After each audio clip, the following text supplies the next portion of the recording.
From the Russ Center for Media in downtown Cape Girardeau, welcome to Focus on Southeast, a program on issues, events, and people impacting the campus of Southeast Missouri State University. I'm Dan Woods with KRCU Public Radio. On today's program, we will spend some time getting to know two of the newest members of the SEMO family, Nora Bouzihay and Wendell Snodgrass. Nora is Assistant to the President for Equity Initiatives, and Wendell is the Vice President of University Advancement. They both started their tenure at SEMO on December 1st. We'll begin today by talking with Nora. Welcome to the program. Thank you so much. Thank you for having me. Yeah, welcome to SEMO. Thank you. So tell us a little bit about your background. Yes, so obviously my name is Nora Bouzihay. I'm the new Assistant to the President for Equity Initiatives and Title IX Coordinator here at Southeast. My background is in diversity, equity, inclusion, and belonging with an emphasis on understanding first generation and underrepresented groups in the United States. And I'm also completing my doctoral degree in higher education student affairs and will be Dr. Bouzihay in a few months. Oh wow, cool. And where did you come from before you came to? My previous institution was Arkansas State University, where I served as the Assistant Director for Multicultural Affairs. So, and how long were you there? I was at Arkansas State University for almost 4 years. Wow, okay. So what brought you to SEMO?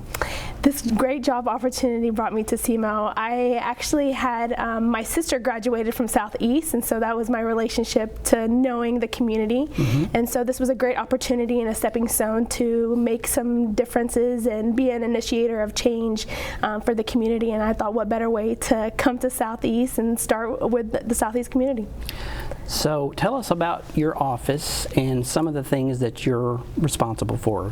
Yeah, so our office, juggling a variety of hats, of course, and so it's the hub of working on equity and diversity related issues here at SEMO, working with faculty and staff, but also working with our student populations. Currently, we are working with each of the colleges on diversity, equity, inclusion, and belonging committees to initiate a variety of strategies for each individual college to be the initiator of DEI for the campus. And so working on a variety of initiatives, it's the hub where any type of Heritage Month, whether it's Black History Month, Women's History Month, Hispanic Heritage Month, all serves underneath our office as well. And so part of that is the inclusivity on campus and making sure that not only students but faculty and staff feel the sense of belonging here at SEMO. Title IX is part of your responsibility. Kind of tell us a little bit about what that is and what responsibilities you have related to that. Yes, so Title IX is also housed within our office, and so as the coordinator for Title IX, I'm making sure that there's awareness when it comes to Title IX and the components of Title IX, and really changing the conversation and normalizing that it's not a scary thing to be in the Title IX office, but to educate the community of what is Title IX, defining the variety of definitions, whether sexual harassment, etc., in order for students and faculty and staff to understand and better serve as mandated reporters for the campus community. And so we go into the classrooms and go into different student organization spaces to do trainings for Title IX.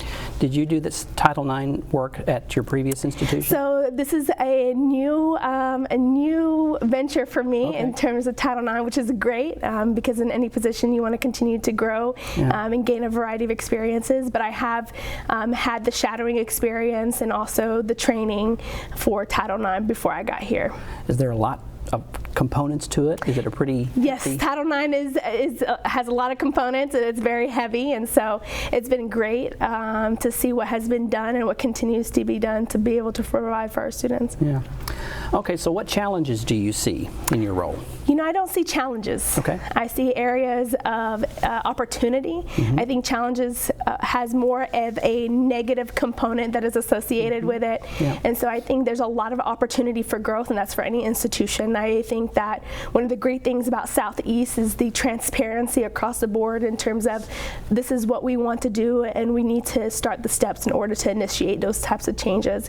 And so I think Southeast is in a great space of there's so much work that has already been done, and so now it's time to capitalize on that work and develop strategic plans for the institution to continue to grow in the variety of colleges. So I don't see any challenges. I just think this is a great opportunity of initiators of change and normalizing and changing the narrative of different conversations.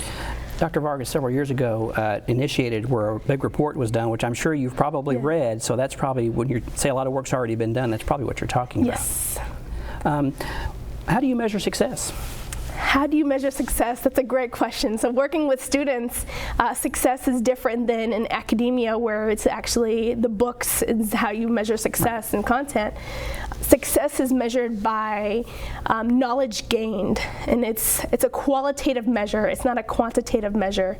And so success is, did we learn something new today? Did we change something that was done incorrectly before? Change is measured based off of progress, implementing strategy, but also actions based off of the strategy. And so what are the things that we're working on in order to initiate these changes shows how much success is. For me, success could be I go into training and I teach one person something. That's success for me. That they learn something new and now they can be able to teach somebody else the new knowledge that they learn. And so it's an ever moving cycle. Yeah. When you came, one of the things you noted was it was a student-centered position that attracted you to it. Talk about that and what you really saw when you first came here. You know, I honestly think every position here at Southeast is not only just student-centered, but faculty and staff as well. And the care that the Southeast leadership has for the students in order for them to be successful is extraordinary. Anybody you talk to says, I'm an alum of Southeast, and so they do a really good job of bringing back the alum to be a part of something that's much greater than themselves. And so I think this type of role is a person who's an advocate for students, to be that support system for students, but also that advocate for faculty and staff when it comes to equity. If you had to put time on it as far as percentage of time, do you spend more time with faculty and staff or with students? Is it a 50-50? So I started my position at a weird time, December 1st, and so students are transitioning with finals, so I didn't have as much hands-on with students. So right now it's been very heavy on faculty and staff, but that's not something that I want my students to feel that I'm going to forget about them. So I definitely am going to be indulging myself within student groups this semester and really making that conversation report with them as well. Okay, so you're involved in DEI work now, but you're a biologist at heart, right? I am. So talk a little bit about how you're starting with that, but then you did some canine stem cell research with the FDA. I'm curious how you went from there to A to B. Yeah, so I actually went to boarding school for mathematics and sciences. So during my time in high school, I did diabetic research. So I was a researcher. My views were pre-med, pre-dental, and so when I went to undergrad, I did my degree in biology with a minor in chemistry, and so I worked on solar cell research in chemistry department, as well as made my way to the FDA in Laurel, Maryland, working on canine stem cell research. So I spent my time in Washington, D.C. working there, and then when I returned, I ended up working with UAMS with breast cancer research. 1 month before graduation, I decided that it was not my calling anymore to go to medical school or dental school after I've been accepted into both. And 1 month before? One before. It was April 7th, around April 7th, and I graduated May 15th-ish. And so I decided there was something difference between what you're passionate about and what you're naturally good at. And I was naturally good at the sciences, but I was passionate about making a difference. I was passionate about women's empowerment, making that difference in international education. During my time at the Clinton School of Public Service, I worked with the U.S. government in Dubai working on education-related work. And so I know my parents till this day are like, how did you make that big transition? But being a biologist, I think that lens of how I see things and how I logically analyze a variety of things definitely is an asset into the work that I'm doing today. But it's a prime example that it's never too late to do what you're genuinely passionate about, because when you're really passionate about something, you're never going to work a day in your life. So before you made that decision, you were probably thinking about this quite a bit before you actually took that jump. I mean, that's a pretty major change a month before graduation. Yeah, so I was involved in what's called Model United Nation Model Arab League, and I was doing that as fun while I was in the honors college, and I was headed to a conference in Washington, D.C., and I would meet diplomats on the yearly basis. I've met the Prince of Saudi Arabia, ambassadors of UAE, Kuwait, etc., and Sudan, and so I thought that was something that I was just doing for fun. Headed to the airport for the national conference. I don't know what triggered, but I had a conversation with my mentor, who's now my chair, one of my committee members for my dissertation. And I said, Dr. Bouzihay, I don't know what I want to do with my life anymore. And this was a Wednesday headed to the conference. She just said, what do you mean? And I told her, well, I'm very passionate about women's education, women's rights, youth, and I don't know if medicine and dentistry is my path. And so that's a Wednesday. Sunday came around, we're headed back to the airport. I will never forget, she said, Nora, that conversation, we're at Chipotle, she said, Nora, that conversation stuck with me. And I said, why? She said, because I wanted you to figure out what you were passionate about instead of me telling you. And that was the most powerful words of wisdom I ever received.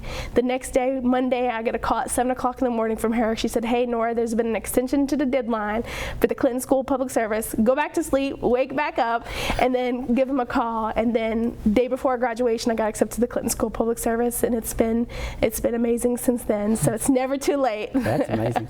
So how much of your job is relationship building? I would imagine that's a big part of what you're doing. Right? I think that, in my opinion, the entire job is a relationship building, building purposeful partnerships. I think there's a difference between building partnerships and building relationships versus purposeful relationships and partnerships. Mm-hmm. And so I would say the majority of my job is that relationship building across not just the campus but also the community. So let's jump in a time machine and go a year from now. If you were to look back over this past year, what kind of things in your mind will be like, this is what I wanted to happen, this has been great? What would be, what's the word? Fulfilling for you to see after a full year here? After a full year here is I want something that wasn't done before. Okay. And that could be small or it could be very big. I am the type of person who's very eager, so anyone who interacts with me understands that I'm a very, very eager person. But I would like to see a strategic plan for each of the colleges, which we're working on that, and that deadline's coming up by the end of the semester. But having that in writing, having a report done, acknowledging and celebrating all of our faculty, staff, and our students from all identities, continuing to building a social media platform to celebrate those differences across the board is definitely what I would like to see. I would like to see consistency when it comes to those celebrations, whether that is for Black History Month, whether that is for Asian and Pacific Islander Month. All of these celebrations, I want to make sure that we are recognizing them, and it doesn't take much to recognize. And when you recognize groups of people, that brings a sense of belonging, inclusivity, and makes someone want to be a part of something greater than themselves. And so any work that we're doing, I want to make sure that we're capitalizing on that to make sure that we're making that difference across the board. But honestly and genuinely, it's to continue to build that relationship, allowing individuals to know who I am and the work that can be done. One of my biggest initiatives that I mentioned in the past is starting a diversity ambassadors program for our students with a small stipend where students can actually have hands-on experience when it comes to diversity, when it comes to social media content and developing a variety of resources for our campus community. So anything is great progress, and I'm hopeful that a lot of the goals that I have seen for myself in the next 6 months to 1 year are definitely going to be fulfilled because of the support, the genuine support that the campus has. That's fantastic. Well, Nora, it's been good getting to talk with you and getting to know you. We'll have you back again in a year or so, and we'll see how things have been going. Sounds great. Thank you so much for having me. All right. When we come back, Wendell Snodgrass will join us. You're watching Focus on Southeast. We'll take a break and be right back.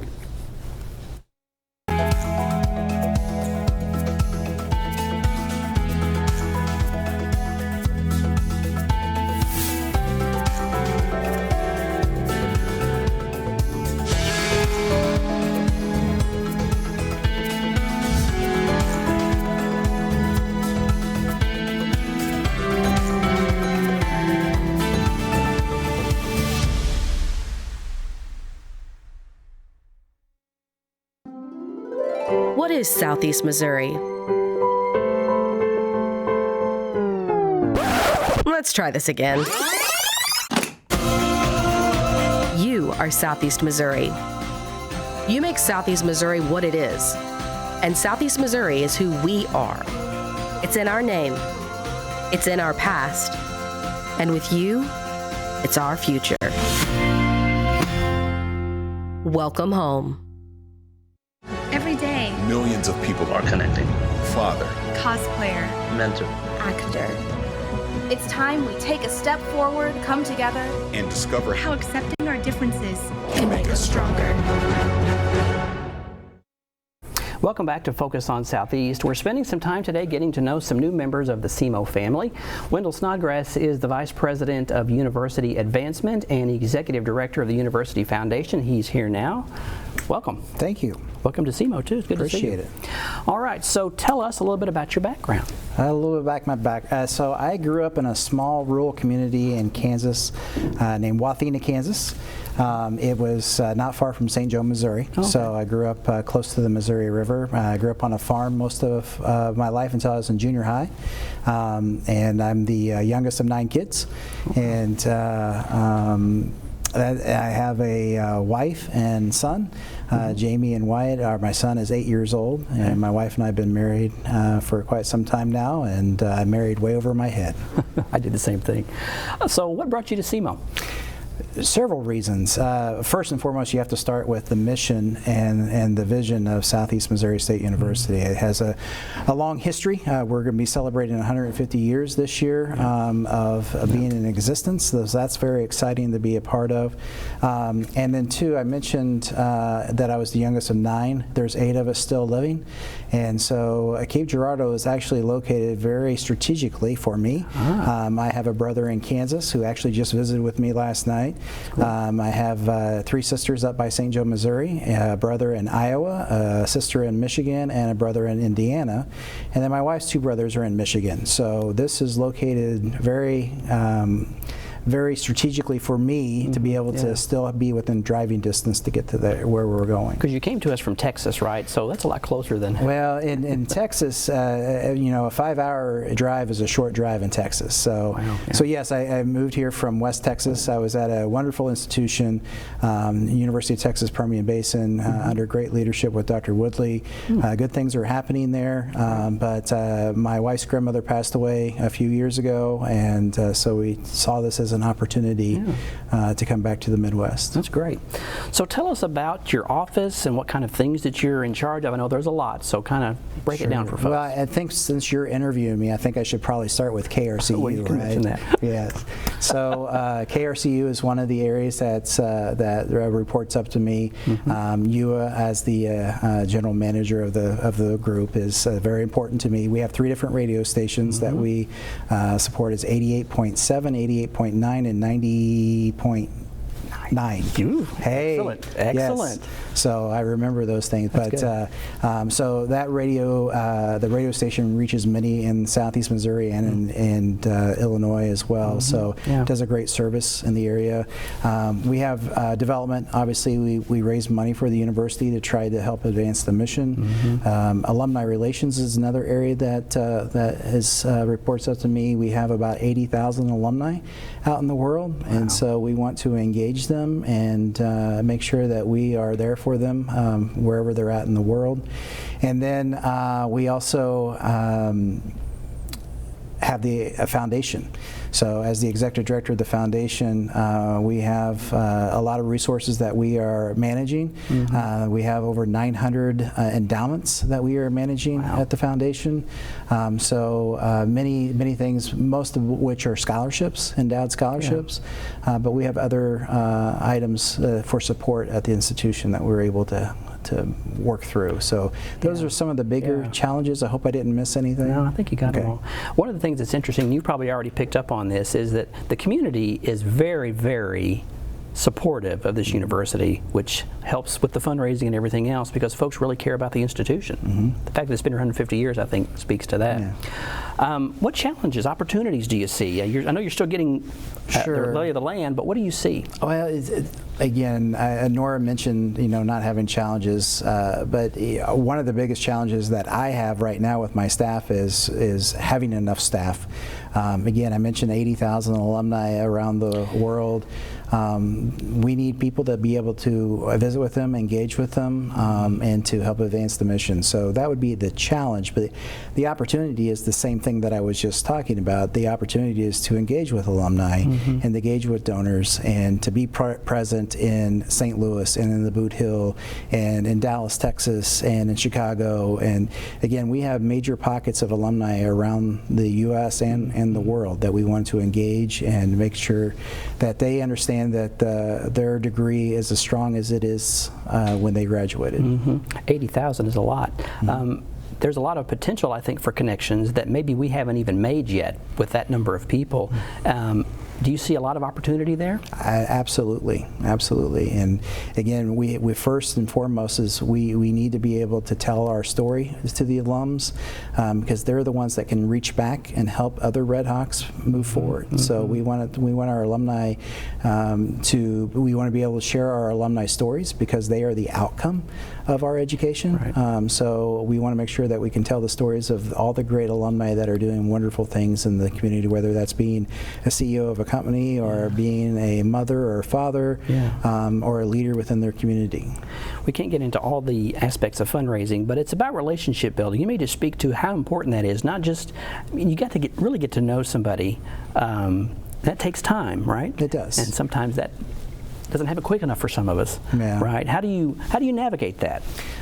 Just being transparent and being genuine. One of the things about being the youngest of 9 is I got to, be humbled by my brothers and babied by my sisters, and now the roles are reversed. The sisters pick on me, and the brothers, take care of me. But so I think the key part is just being genuine with who you're visiting with, and being transparent, and know why you're there visiting with them, to hopefully ask them at some point in time to invest in the mission of the university. Is it one of those situations where you may have a conversation with someone and nothing really happens then, and 3-4 years down the road something fantastic happens, and you may not always realize, I'm sure you've had the experience where you planted a seed and maybe didn't really see the fruit come along until many years later. Yes. That has to be rewarding, though. It is very rewarding, and again, part of what we, as I explained to my colleagues in the advancement in the foundation, is our role is to find out what the donor's passion is and try to mesh their passion with the needs of the institution. How do you measure success? Many different ways. Obviously, at the end of the day, you want to know how much money you brought in the door, but one of the key things for me is measuring how many donors do we have. I mean, how many people are giving to us on a yearly basis?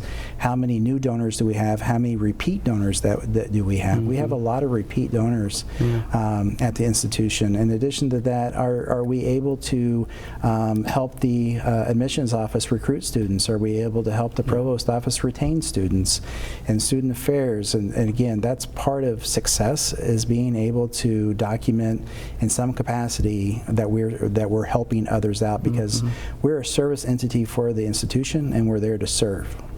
And there's a lot of great tools to help with fundraising. I know we have one here at the university that we use, Blackbaud, but that's one of those tools that's really just, you've already taught me some things that I didn't know that it could do. It's an amazing tool that really helps aid in that fundraising process, right? Well, there's the art and the science of the fundraising, and so part of the science is being able to segment out your population. And again, we want to target our solicitations, the larger solicitations, as far as general solicitations. So, example, we want to ask art alumni for art things, and if they played football, we want to ask them for football. If they were on the basketball team, probably for basketball. But if they were on the majored in agriculture, we want to ask them for agriculture. So it's trying to take the data and being able to use the data to help us tell the story. And that's critical, especially when, as you said, you don't have enough staff, I mean, you'd like to have, so you have to, the folks that you do have to work smart. Very critical. So what's something about Wendell that may surprise us? Something about me. One, I love cutting firewood. So unfortunately, I bought a house that does not have a wood fireplace. We have a gas fireplace. But I do love cutting firewood. I like to golf. But as I tell people, the thing I love to do most is be with my wife and son. And watching him grow is pretty amazing. So yeah, family time's important. So I'll ask you what I asked Nora. So if we can go ahead in a time machine and look back on this past year, a year from now, if you look back on the year 2023, what will you look at to say, yes, that was it, right on, that's exactly what I wanted to happen? What would it be? That structurally within the department, that we have the resources that we need to do our job, making sure that we are structured in the appropriate way, making sure that we are able to allocate staff to the needs that we have, making sure that we're able to staff KRCU, whether it's the alumni department, so on and so forth. For me, looking back in a year is, have we made an impact on the university in multiple ways? And so, are we getting the direct student support that we need? Or do we have enough money to cover student emergency fund? And we also have a student food pantry. And making sure that we have enough scholarships to make college attainable for prospective students. We've got about a minute or so left. Do you see any other things that are out there that are possibilities, that there's a seed there that maybe could be a little bit of water? Well, I think the key thing is helping alumni understand how they can help us. One is they need to give yearly checks. I would love for them to consider a yearly gift, whether it's $5, $500. They can help us with internships and job placement. And I think the biggest thing they can do is help us recruit a student. So it would be great if they could help us recruit a student to come back to their alma mater. And sometimes it's just volunteering their time too, right? I mean, there's always opportunities beyond the writing a check. I mean, we obviously appreciate that too, but there could be other opportunities for folks to really get and being mentors. Yeah, there's many different ways that alumni can get engaged.